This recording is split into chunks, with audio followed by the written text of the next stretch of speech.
રાજકોટ શહેર police commissioner Shri Brijeshkumar Jha sir, additional CP Shri Chaitanya Mandlik sir તથા DCP crime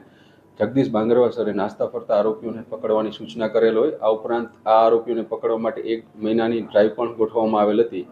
જેના અનુસંધાને રાજકોટ શહેર crime branch PI MR Gondaliya, PI Jadav તથા પીઆઈ ડામોર, આ ઉપરાંત પેરોલ ફરલો શાખાના પીઆઈ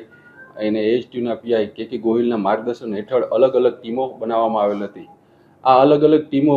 દ્વારા ટેકનિકલ સર્વેલન્સ તથા હ્યુમન ઇન્ટેલિજન્સની મદદથી ગુજરાત રાજ્યના અલગ અલગ જિલ્લાઓ, આ ઉપરાંત ગુજરાત રાજ્યની બહાર યુપી, એમપી તથા રાજસ્થાનના કુલ નાસ્તા ફરતા એવા 46 આરોપીઓ પકડવા માટે આ સંયુક્ત ટીમને સફળતા મળેલ છે. આ આરોપીઓને ગુનાની વિગતવાર વાત કરું તો ગુજસીટોક, જીપીઆઈડી, રેપ, ઘરેલું હિંસા, ઠગાઈ, ચોરી,